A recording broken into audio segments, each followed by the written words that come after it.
बिस्मिल्लाहिर्रहमानिर्रहीम। अस्सलाम वालेकुम साथियों, मैं हूँ आपकी होस्ट ज़ैनब जन्ना और आपसे अपने यूट्यूब चैनल सिंधियों से मुखातिब हूँ। उम्मीद है आप सब खैरियत से होंगे। साथियों, आपका बहुत शुक्रिया कि आप हमारे चैनल को लाइक और सब्सक्राइब करते हैं।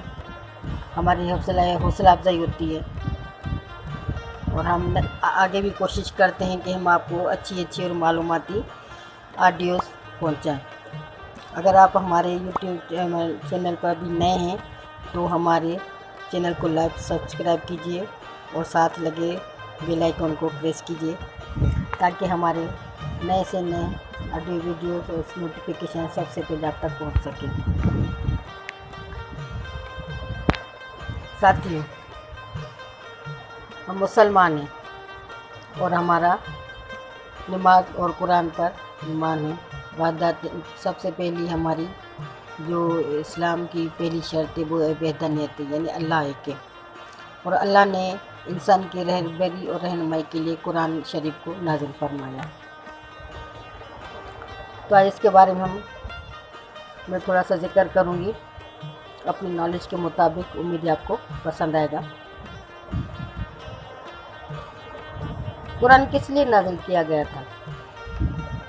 क्या दुल्हन की रुखसती में सर पर रखने के लिए, जिन्नात उतारने के लिए, तावीज़ बनाने के लिए, तबरुक या बरकत के लिए, मैयत के इशारे सवाब के लिए,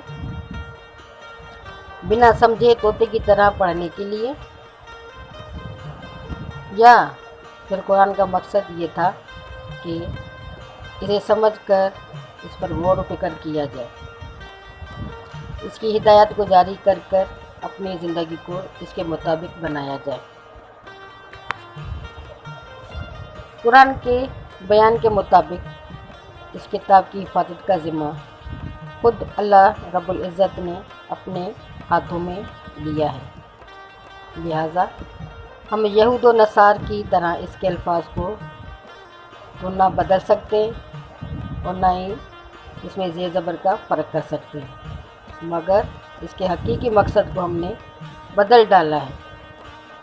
अल्लाह अपनी किताब में इस वक्त के अरब देहातियों को, ये सारी इंसानियत को मुखातिब करके बार बार ऐलान करते हैं कि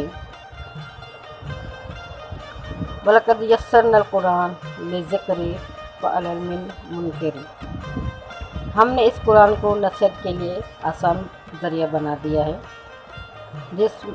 बस कोई नसीहत कबूल करने वाला है। लेकिन हमें इस आयत का मतलब ये समझा दिया गया है कि इस किताब को सिर्फ मौलवी हजरात के लिए समझने के लिए आसान बनाया गया है।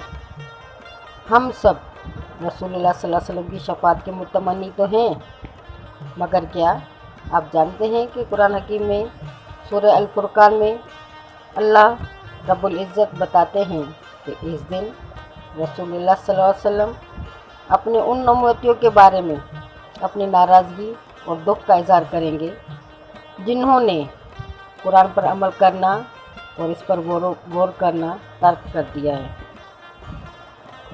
वक़ाल रसूल या रब इन्न कौमी इत्तख़ज़ू हाज़ा अल कुरान महजूरा, सूरह अल फुरकान। और रसूल कहेंगे, ए मेरे परवरदिगार, बेशक मेरी उम्मत ने इस कुरान को छोड़ रखा है। क्या आप और मैं चाहते हैं कि हमारा शुमार इनमें हो जिनके बारे में शिकवा रहमतुल लिल आलमीन रब्बुल आलमीन से करेंगे? क्या कहेंगे कि हम इंजीनियर तो बन गए, डॉक्टर भी बन गए, बिजनेस में भी कामयाब हो गए, मगर कुरान हकीम को ना समझ सके? क्या सफाई देंगे हमने मास्टर्स और पीएचडी की डिग्री तो ले ली, अपनी जायदादें तो खड़ी कर ली, अपनी औलाद को तो ऊंचा पढ़ा दिया, मगर इनके कलाम पर गौर करने का हमें वक्त ही नहीं मिला। क्या दलील होगी आपके पास कि हमने उर्दू तो सीखी, अंग्रेज़ी तो सीखी, कंप्यूटर की ज़ुबान तो सीखी, मगर कुरान की ज़ुबान को समझना हमने ज़रूरी ना समझा? याद रखें, हमारा रब सब देख रहा है।